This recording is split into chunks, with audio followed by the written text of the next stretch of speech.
My name is Chad Weth. I'm the Deputy Director of City of Knoxville Public Service Department. This morning about 7 a.m. when our guys came in, we began brining our level 1s, 2s streets.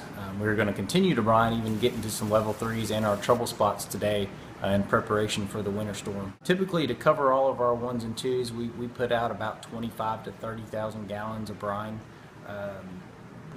I would imagine when it's all said and done, probably about 10 or 11 o'clock tonight, we'll probably be well into the 35,000 range.